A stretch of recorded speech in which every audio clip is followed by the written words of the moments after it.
Okay, hello guys, welcome back.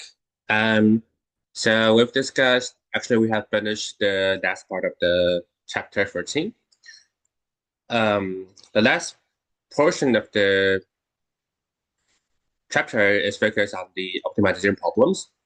14.7 is focusing on the maximum and minimum value without constraint. And 14.8, the Lagrange multiplier, is a method to deal with optimization problems with constraint. And today we're just gonna talk about more on these problems to demonstrate like more examples and how to solve these problems. Okay. So let's recall this first. For minimum and maximum value, there's two types of problems. One is on local maximum minimum, and one is on global or absolute maximum and minimum. To find local extremes, local maximum and minimum, the method to do that is quite simple. First of all, you find all critical points. So critical point is basically the point that has gradient zero. Okay, gradient is a zero vector. So this basically gives you a couple of equations to solve for x and y or z. And for those points, if you want to test whether they are saddle points, local maximum or local minimum, you apply the second derivative test. So recall that the Hessian determinant delta f is defined by fxx fyy minus fxy squared. So by plugging the critical point into that quantity, you can split the case into three different scenarios. The first is when the Hessian determinant is zero, then this test is inconclusive, in a sense that there might be saddle points or local maxima or local minimum at a point. So you have to look closer to that situation. And for a saddle point, for the Hessian determinant being negative, you have a saddle point. For the Hessian determinant being positive, there's two different cases. The first is when fxx is positive, then you must have a local minimum. So it is concave upwards somehow. And for the fxx being negative, you have a local maximum. You are concave downward. All right, so those are the algorithm for local extremes. For global extremes, for absolute extremes, it is quite similar.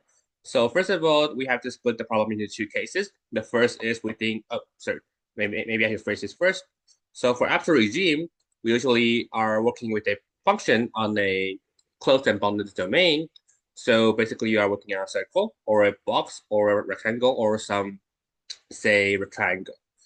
And we split the case into two scenarios. One is the interior and one is on the boundary. So the interior works the same as local extremes. You evaluate every critical point. Yeah, and that's it.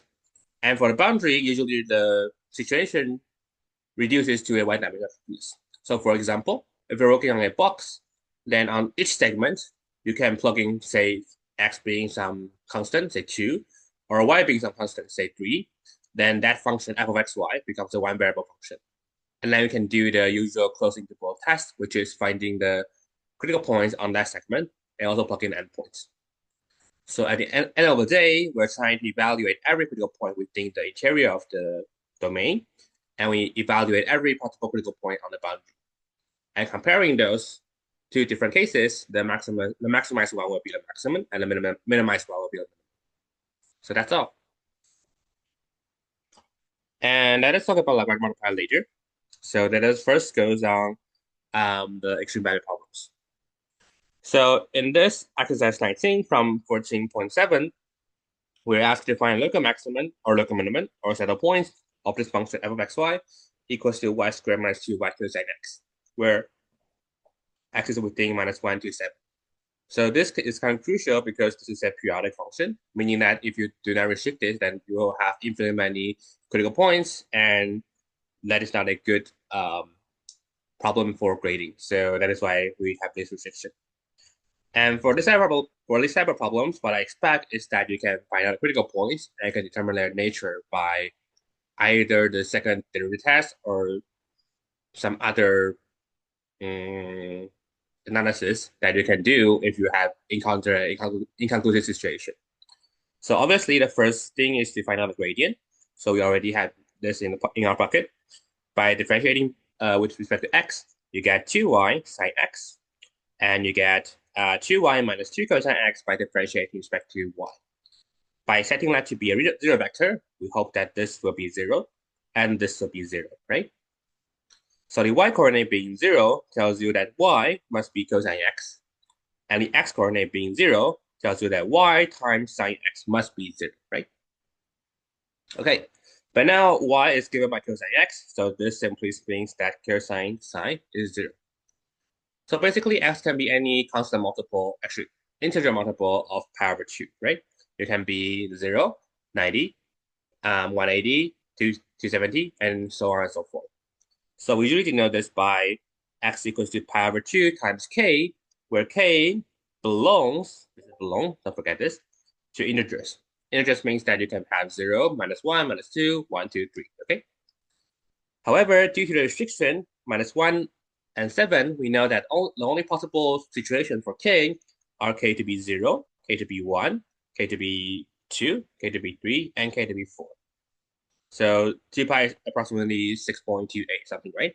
And 0 is 0, but we know that minus pi over 2, which is minus 1.7 something, it exceeds our limits.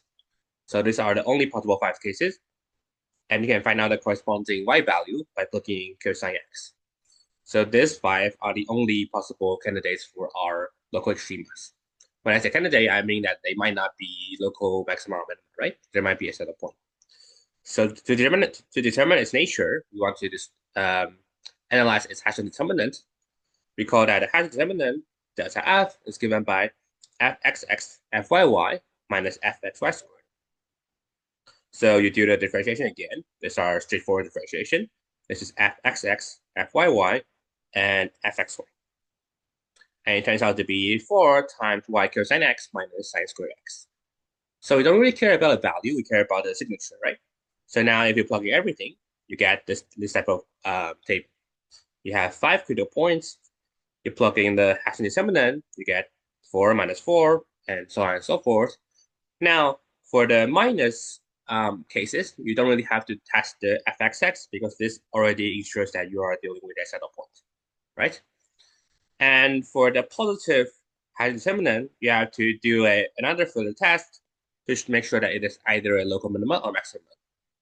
In this cases, all three points gives you positive fxx. So they are all local minimums, right? So you have 3 local minimums and 2 set of points for this function on the domain x being within -1 to 7, right? So that's kind of a standard way to approach this type of problem. You find our gradient, you set it to be 0, you solve the equation, and then you test the second derivative by the Hessian determinant, all right? Okay, and yeah, I would really suggest this type of table. This is very clear, so it makes you know what have you done, and it makes me know what have you done. So it's easy to grade in that sense. Okay, so this example is an absolute value example, and I want to demonstrate this because we already covered, I think, the box situation, which is the rectangular region, and I think I also covered the circle region. So in this case, I want to cover the triangle region. So consider this polynomial, 1 plus 3x squared minus 2x cubed plus 3y minus y cubed. And we consider it on a triangle denoted by D, formed by these 3 points, A, B, C, where A is given by -2, 2, B, 2, 2, and C, 2, -2. So as I mentioned, you have to split the problem into 2 cases. One is the interior and one is the boundary. So for the interior, we simply want to find a critical point. Again, you set the gradient to be 0.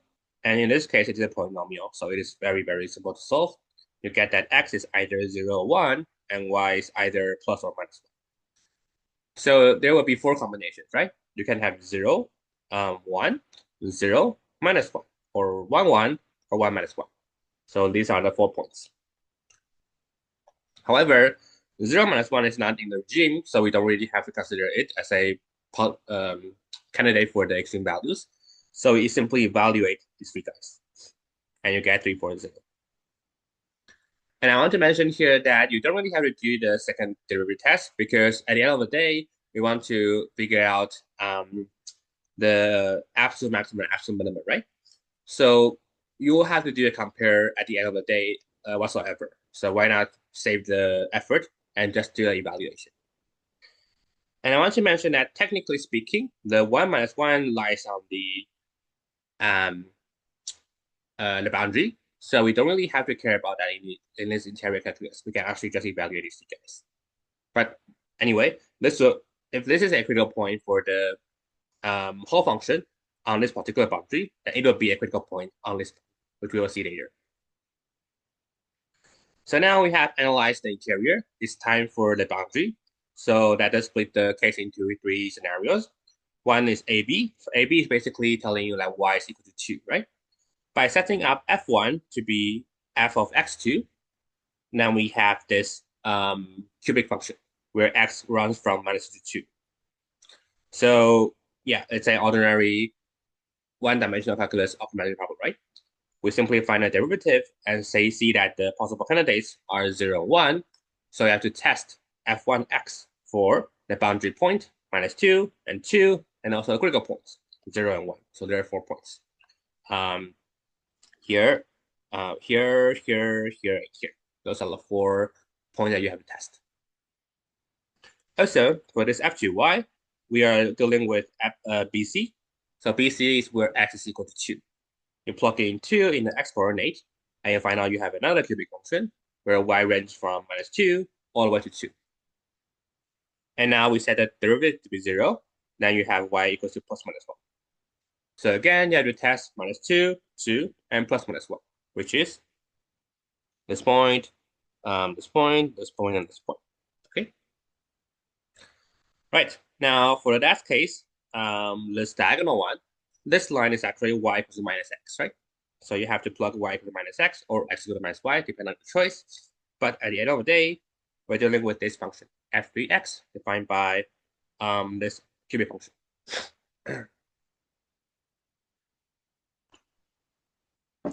Again, x ranges from -2 to 2. So all the way from here to here. And then we do the differentiation again, we get 2 critical points. And in this case, it's a double root. I'm not sure why this is messed up. So x is 1. So again, you have to test 3 points, -2, 2, and 1. So that is -2, 2, and 1.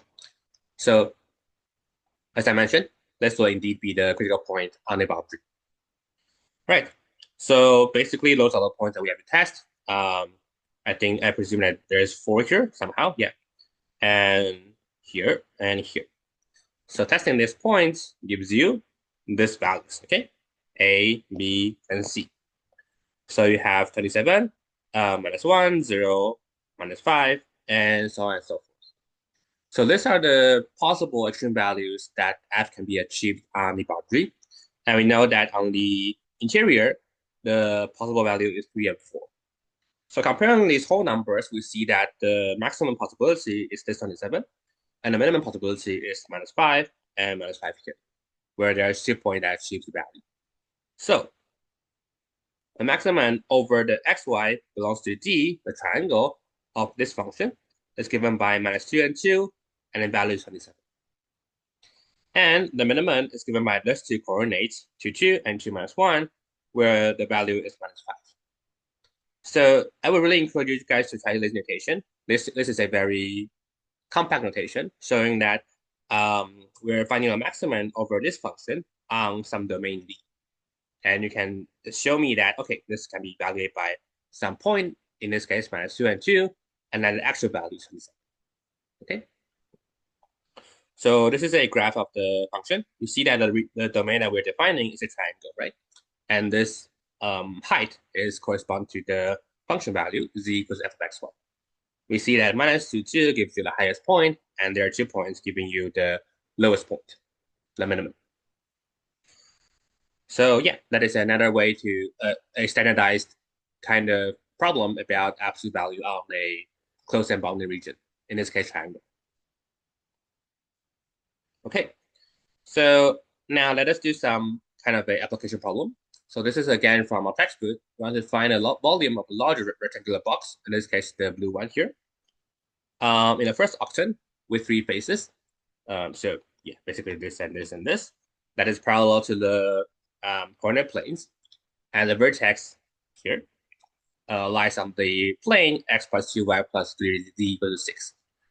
So at this point of the lecture, you guys should have kind of some knowledge on how this guy looks like, because the normal vector of this plane is 1, 2, 3, right? It points toward the first option. So it must be this one. It must have the positive x and y and z intercepts. So like this, the green one. Right. So now how do we solve this kind of automatic problem? There's so many ways to do this. So first of all, let us try the most naive approach. We can actually solve for the, say, the x coordinate. In this case, x is equal to 6 minus 2y minus 3z, right? So we see that this can be solved using y and z. And now the volume is given by x times y times z, right? We want to sort of maximize this volume. So let us write down the target function. The function we want to maximize is v of yz, where it is given by xyz, but x is given by 6 minus 2y minus 3z. And if you do the filling, you get this quantity, a polynomial. Now, what region are we actually maximizing this function? So because we're working with the first octet, right? So x and y and z must all be positive, actually non-negative. So the only possible case is whenever y and z add up to 6, and that, actually, sorry, y and z add up to less than 6, and that they're all positive. So the maximize and the minimize for y is actually 0 and 3, and z can be 0, and the maximize for z can only be 6 minus 2y over 3. This can be solved by setting this to be 0, and the maximize for z is given by this quantity. So I want to demonstrate this kind of representation of domain, because this will be very, very important when we're dealing with integral. So this is sort of a first step of trying to write down, describing a domain in terms of these inequalities. So let me go through this again. When we are finding this thing, we're basically saying that you can fix some variable first, in this case y. The maximum or minimum of y is 0 and 3. And to find out the maximum and minimum of z, you have to assume the existence of y, meaning that you have to assume that y is some constant, say y is 2 or 3, then the maximum is given by 6 minus 2y over 3, and the minimum is always 0. So basically, this is the triangle that looks like this. In the YZ plane, this point is 0, 3, 0, which is here, and this point is 0, 0, 2, which is here. So this is the triangle that y and z can be evaluated on. So again, we have to test the interior and the boundary. This is the absolute value problem. We see that again, we test the gradient of the target function, the volume function, to be 0. And yeah, these are just some ordinary differentiation of the polynomial. And we see that this become a quadratic polynomial. And then you can solve either z being 0 or this interior point being 0. And this corresponds to 4 cases, right? For example, zy both being 0, z being 0, and then y must be 3, and so on and so forth. So you have 4 different critical points that can be evaluated. And note that the actual 3 points here is the boundary. It's 0, 0, 0, 3, and 2, 0. Sorry, 3, 0, and 0, 2. And this is the only interior point. Okay. And secondly, on the boundary, which is this and this and this. So basically, when y is 0, when y is 0, when z is 0, and when 2y plus 3z is 6. So obviously, we don't even have to consider this situation, because when y is 0, then this volume is automatically 0, right? And when z is 0, then this volume is also automatically 0. And thirdly, when is this equation satisfied? That means that z is achieving its maximum value, and that means that x is 0, right? So this is basically 0. And so these 3 situations, the 3 different boundaries, actually gives you the volume being 0. So basically, when you're moving the vertex here, you move towards an xz plane or yz plane or xy plane, and then it becomes a flat plane. So there's no volume of that box. So you don't even have to discuss this, because the volume is 0, and it is never a maximum, right? So we simply can disregard the cases in the boundary, and we can evaluate the point on the interior, which is 2 over 3. and that is 4/3. So 4/3 is the maximum value of the volume whenever YZ belongs to the domain triangle. Okay. So yeah, that's a application problem. So it is a little bit harder than the usual problem because you have to set up your target function and also clarify which domain are you maximizing your functions. But I would want to emphasize here that usually domain is not really important because most problems like this will have a very clear physical or like practical meaning whether you have a maximum or minimum. And that maximum or minimum can be seen right through the problem in the sense that you don't really have to analyze a boundary or something. Okay, so you might notice that I write method 1 here. That is because obviously there's a method 2, and we will do this later. This can be done by a really simple inequality called the AMG inequality, and we'll prove that using the Lagrange method. So that is first this, and let us do another application problem. So in this exercise 41, we want to find the shortest distance between this point to 0, -3, and the plane x plus y plus z equals to 1. So if you guys recall, we actually have this formula from somewhere in chapter 12, right? And now we can actually verify that the distance formula is true in the sense that it is the closest distance between this point and the plane, okay? So again, we solve z equals to 1 minus x minus y. Then we can evaluate the function dxy to be the distance between this point and this plane. So it is x minus 2, y minus 0, and z minus 3, where z is given by y minus x minus y. So you have a function in terms of x and y. Now, actually, this xy can be anything, right? Because xy can actually be anything here, and the z can be correspondingly determined. However, it actually achieves a maximum value and minimum value. Actually, sorry, minimum value. I want to be very precise on this. There is no guarantee that a function achieves a maximum or minimum value on the unbounded domain. However, in this case, there is a minimum. And why is that? Physically saying that when x and y goes away from 2, 0, -3, then the distance between that point and 2, 0, -3 is infinity, right? It goes to infinity. So there must be a minimum. There's no maximum, but there indeed is a minimum. And since the absolute minimum must be a local minimum, the only task we have to do is to find out the gradient and to test whether the gradient is 0 or not. And the point that satisfies that being 0 will be our actual point that achieves the minimum, right? That is kind of like a physical, practical saying. So this is what I write in here. It is fine that this guy actually goes to infinity as xy goes far away from this point. So the only possible critical point that we can get is actually the minimum. Okay? Right. So you see that we set a gradient of d being 0, and you can solve that xy is some point 8/3 and 2/3. And so this is the point where the point 2, 0, -3 have minimal distance on the plane x plus y plus z equals to 1. And in this particular case, it will be 2 to 3/3, where the point is actually given by 8/3, 2/3, and y minus these two guys. Okay. Yeah, so that is for this problem. Oh, yeah, that's it. I want to mention that, so technically the distance is the square root of this guy, right? And why do I not write the square root for this guy as our function? That is simply because that the square root of the distance actually, square root of d actually behave the same as d, right? Meaning that when we find the maximum value for square root of d, then it is the same as d. And the advantage of d is that the differentiation is way simpler. When you're dealing with the differentiation of square root of d, you have to deal with another layer of the differentiation on the square root, which is kind of messing up.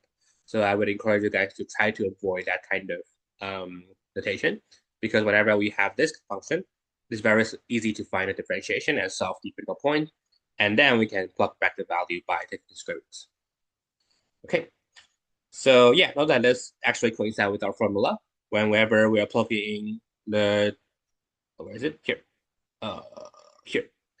The distance between this point and a plane is actually plugging this point inside this equation. which gives us 2 plus 0 plus minus 3 plus minus 1, divided by the magnitude of the normal vector, 1 squared plus 1 squared plus 1 squared, and that is square root 3. So you get 2 root 3 divided by 3, and which coincides with our previous formula. Right. So yeah, that is a applicational problem. And again, there is a method 2, which applies the famous Cauchy-Schwarz inequality, and we will talk about this later. Now, let us go through the regime of Lagrange multiplier. So that is, we first recall what we have done. We know that Lagrange multiplier is designed to deal with this type of problem. Whenever we are finding an absolute maxima or minima, or local maxima minima of a function restricted to some constraint, g being c or g being 0 is the same thing, then the first step is to consider the Lagrangian Lxyz lambda, where lambda is called a Lagrange multiplier, defined by f minus lambda and the constraint. If you have more constraint, then you simply minus more constraint, okay? And you design more Lagrange multipliers. So say lambda something and mu something something. And we want to solve the critical point for L. So basically, fx must be lambda gx, fy must be lambda gy, fz must be lambda gz, and that this guy has to be 0. So solving those 4 equations with the 4 variables, we can find the critical points. And to evaluate the critical point on the function f, you get all possible candidates. You can find a maximum and a minimum. Okay, having that algorithm, let us try to solve these problems. So these are again from our textbook, exercise 11 and 18 from the section 14.8. So for exercise 11, we have x squared plus y squared plus z squared as our target function. And the constraint is x4 plus y4 plus z4 as well. So we design a Lagrangian to be x4 plus y squared plus z squared minus lambda of the constraint. And the solving, gradient being 0, gives us these 4 equations, which is quite straightforward. And then this first equation gives us, actually, let me write it down. You can divide by 2, right? So you have this guy. And you can move it here. Let me move it here. So x, y minus 2 lambda x squared is 0. So either this is 0 or the bracket is 0. So you have x being 0 or this guy is 0. And the same thing happened for those 3 guys. This is symmetrical. And I want to mention here that you won't really encounter a case where you cannot apply Lagrange multiplier, but I would very much hope you guys can verify it on the first place. So the validity of Lagrange multiplier is designed whenever the constraint does not have gradient being 0. So we see that the gradient of the constraint is actually 4 x cubed y cubed z cubed, and it can only be 0 when x and y and z are 0, right? But the point 0, 0, 0 is not on constraint. So that means that this is always non-zero, and that the Lagrange multiplier is always valid, right? Okay, so now we can solve the equation, and this is actually a very simple equation. You can solve it by testing each cases. So say x being 0, y being 0, and z being 0. This is not possible because of the constraint 4. And for x, y both being 0, but z is non-zero, then you see by constraint 4 that z must be plus 1 as well. And that is a symmetrical case, meaning that you can solve it for this case and this case. There's 3 different cases which is symmetrical between x and y and z. Secondly, when y and z are non-zero, but x is 0, you can actually see from this 2 cases that y and z must be the same, because y will be, actually not the same. Y squared and z squared will be the same. So you can solve that we must have y and z being plus minus 1 over root 2 to the power of 1 over 4. So 1 over, yeah, this guy. And lambda is not really important here.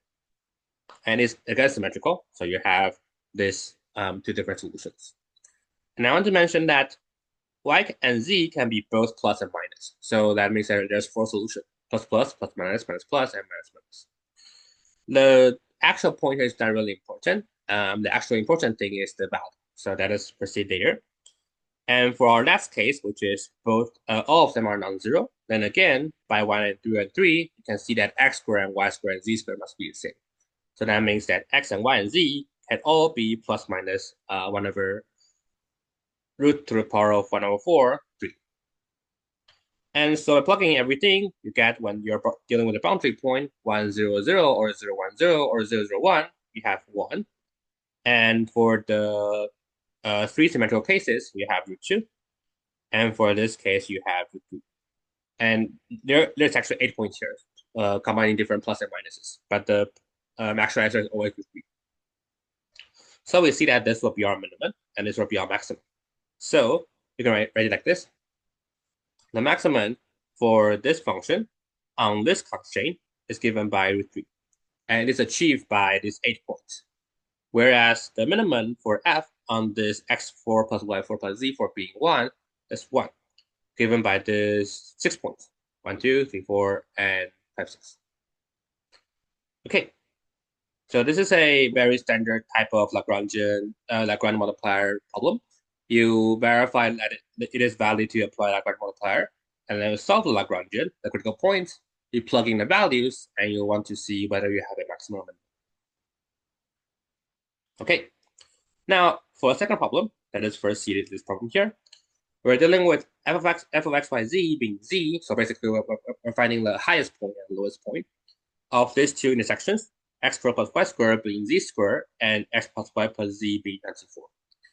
So you can consider the two-variable Lagrangian, Lxyz lambda mu being z, the target function, minus lambda, x squared plus y squared minus z squared, that's the first constraint, minus mu times this whole thing, which is the second constraint.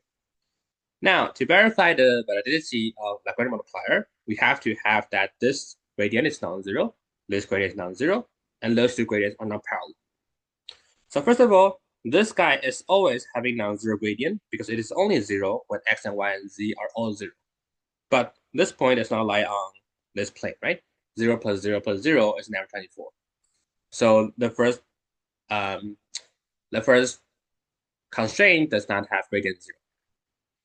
And for a second guy, the second guy actually has a constant normal vector, right? 1, 1, 1. So that is number 0. And to verify whether these two guys are parallel, we see that it is only parallel whenever x and y are equal, and it is equal to minus z. But this is again not possible because when x and y and minus z are equal, then you have x squared plus x squared equal to x squared. And that is not possible only when x equals 0. But that means that all three variables are 0, and it is again not on this plane. So the only possible way for either the first gradient to be 0 or that the two gradients are parallel is when x and y and z are all 0. But that is not satisfied because it is not on this plane.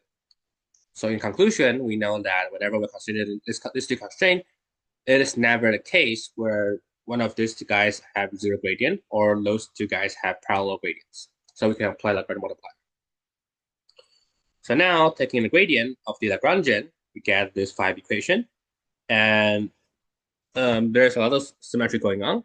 So for example, for the first three things, you get that mu, actually minus mu, will be 2 lambda x, will be 2 lambda y, and minus 2 lambda z minus 1. In particular, you can see from this equation that mu cannot be 0, right? So here. So in this case, we see that this guys cannot be 0, so that lambda is not 0. Sorry, let me emphasize this. Mu can be 0, but lambda cannot be 0. So in this case, you can see that these three guys are the same. And in particular, lambda is not 0, giving that x and y are the same. So you have a symmetry. If we plug in x and y are the same into 4 and 5, you get 2x squared equal to z squared, and that 2x plus z equals 24. By plugging in the second equation into the first guy, you have a classical quadratic equation, which you can solve for two solutions, 2 plus minus 2, 2 plus minus 2 times 12, and that 12 times minus 2 minus plus 2 root 2. So that the actual maximum of z is given by the plus coordinate here. So you have this plus, and minus 24 root 2 is the minimum. You can actually compute the corresponding x and y value because x is given by this and y is simply given by the same value, right? But I didn't write it down because it is a little bit time consuming. sorry, space consuming, but you can write it down. In general, I won't really ask you guys to find the actual point that the function achieves its maximum minimum value. If I do, that usually means that it is very simple to calculate. For example, in this previous case, there's so many different points that achieve the maximum value and minimum value. In particular, there's 8 for this and 6 for this. So this will not be motivational to ask you guys to write down the actual points that f achieves its extreme values. But for this case, it might be possible because you can write down like x, y, and z being this guy, and this guy, right? Okay, so yeah, this is a standard problems about two constraint Lagrangian multiplier. And that's for the example from the textbook. Now I want to show a important consequence from Lagrangian multiplier, which is a lot of inequalities that is useful. So first of all, we see the arithmetic mean, geometric mean, usually abbreviated by AMGM inequality. So this inequality is described as follows. Whenever x1 and xn, so there's n numbers, are all positive, actually non-negative, then we always have this quantity, which is x1 all the way to xn divided by n, larger or equal to the product, taking the nth root, sorry.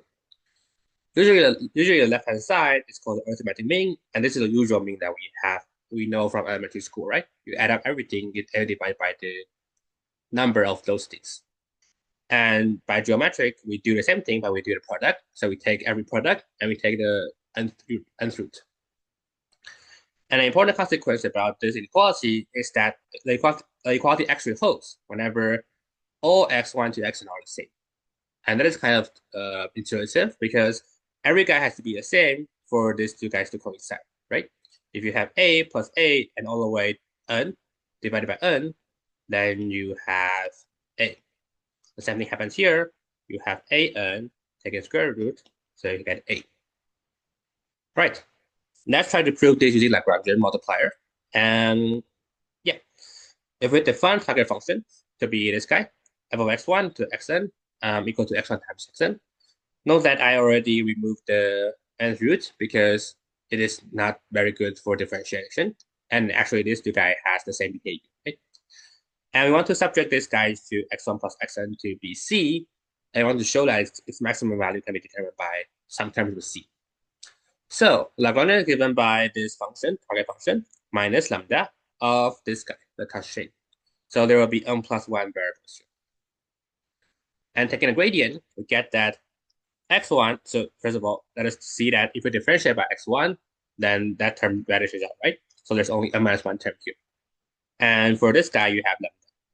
The same thing happens for the rest of the n minus 1 variables. You have x1, x3, all the way to xn equal to lambda, and so on and so forth. At the end of the day, we have this constraint. So there will be n plus 1 variables here and n plus 1 equations. Now, we see that, again, by intuition, we know that, not intuition, actually a detailed analysis, that x1 to xn cannot be 0 because we want to maximize this function, right? And to maximize it, we must not have x1 or xn being 0 because it will just be 0, and we know that that will not be the maximum. So we know that these guys are non-zero, meaning that you can actually solve this. Okay, lambda will not be 0. And so we have this guy, right? If we multiply this equation, both sides by x1, you get x1 product to xn is equal to lambda x1. And you have the same thing. So this guy is equal to lambda x1. And for the second equation is equal to lambda x2 and equal to lambda xn. Since lambda is non-zero, so x1 and xn, all of them are the same. So this must be achieving the maximum because minimum is given by 0 simply. So having this equation and having this equation, we know that x1 all the way to xn must be c over n. So the maximized function f of xy to xn subject to this constraint must be taking the same value all the way from x1 to xn. And c is given to be this guy, right?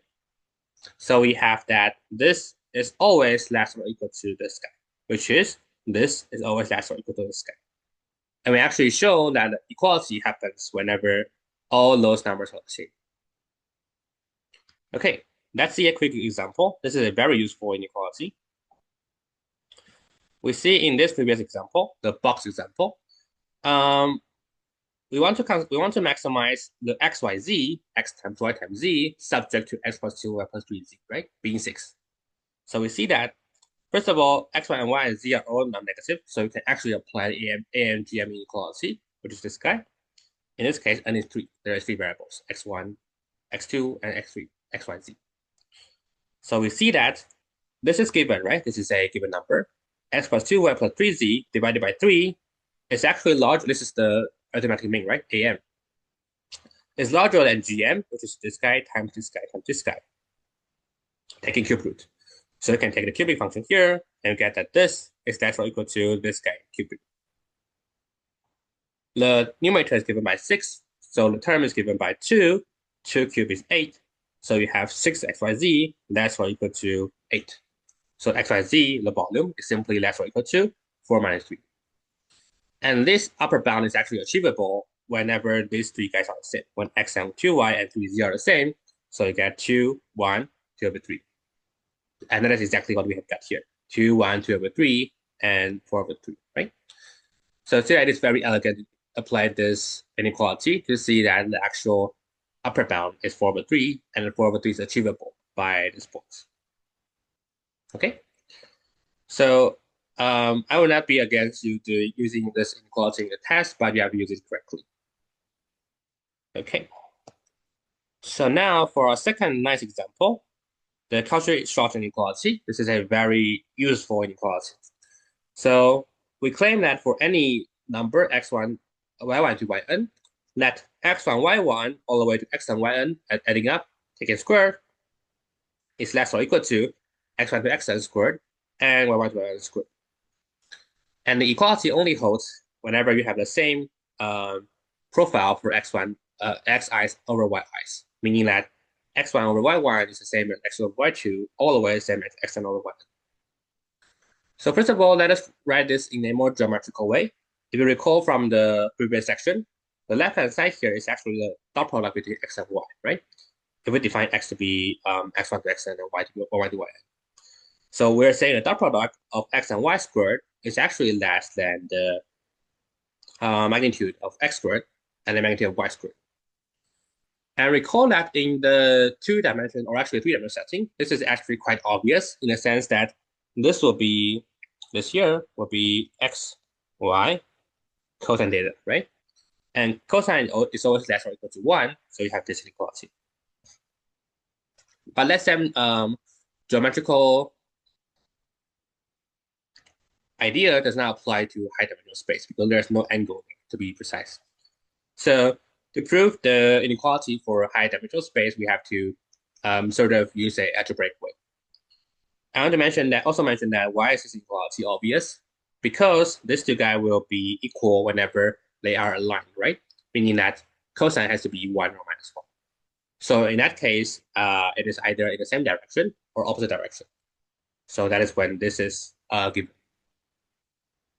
Okay, so there is two methods of proving this. One is directly by AMGM inequality, and one is very elegant by the discriminant of quadratic function.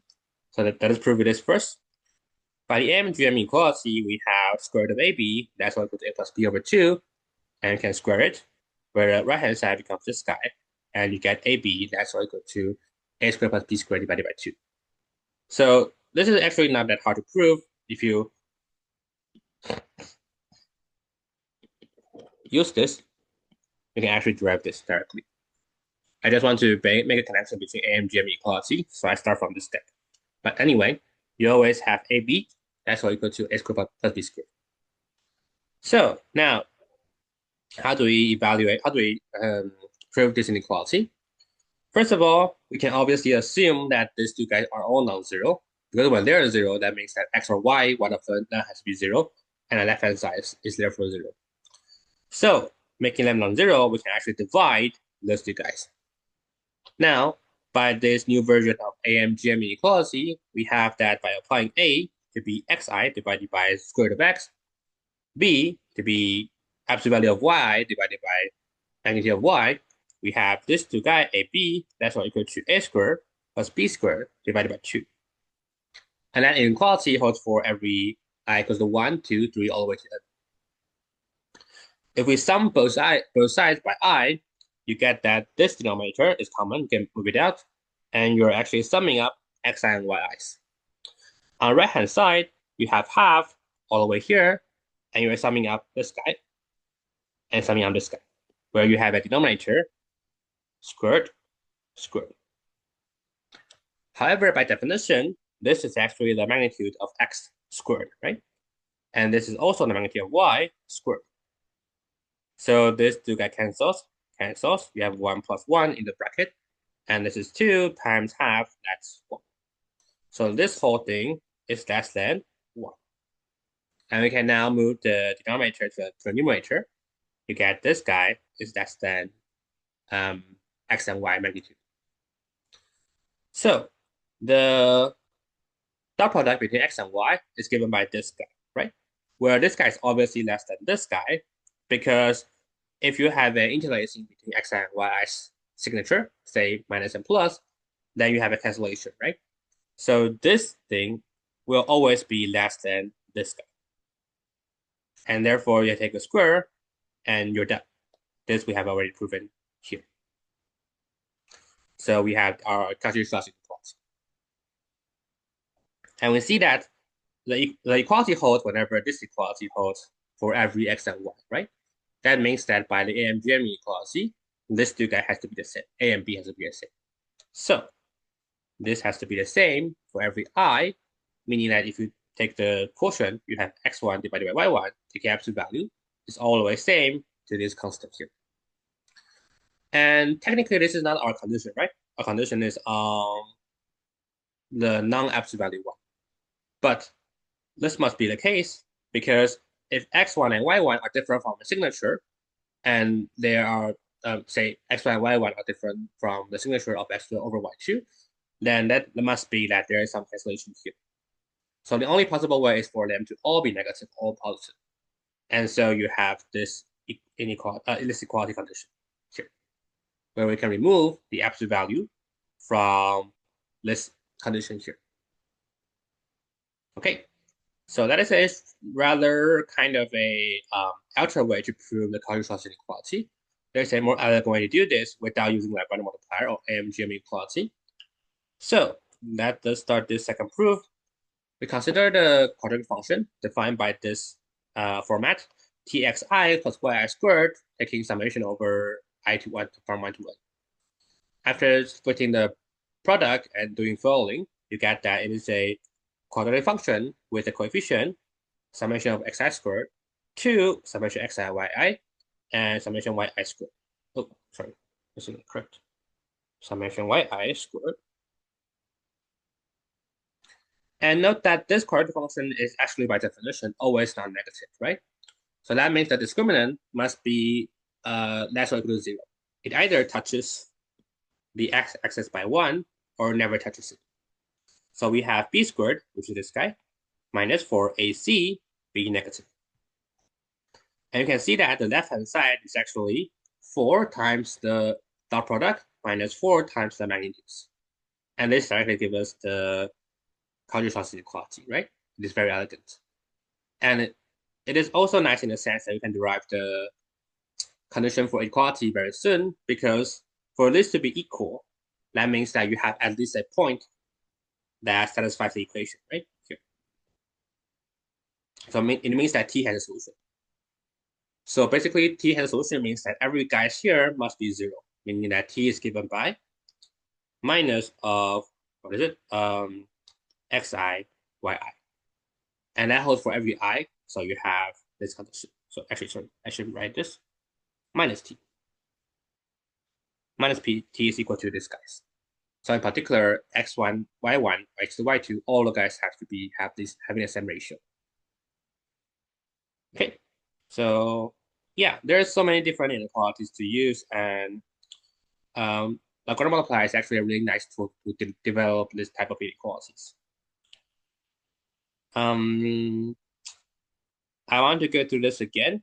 So basically, there will be 3 types of problems. One is on the local extremas, one is on the absolute extremas, and one is on the constraint extremas. Local extrema can be find out by finding critical points and testing using the second derivative test. Global extrema, absolute extrema can be finding the interior points, interior critical points, and then evaluating extremes on the boundary and compare those two different cases. For Lagrange multiplier, you simply derive the critical point for Lagrangian, and then evaluate the critical point in the function to see which one is maximized and which one is minimized. And yeah, I really encourage you to do more problems on this type of question, because this is sort of the core question of our calculus for now, finding maximum values and minimum values for some particular differentiable functions. Right, I think that's all. So I will see you guys in the integral section. See you.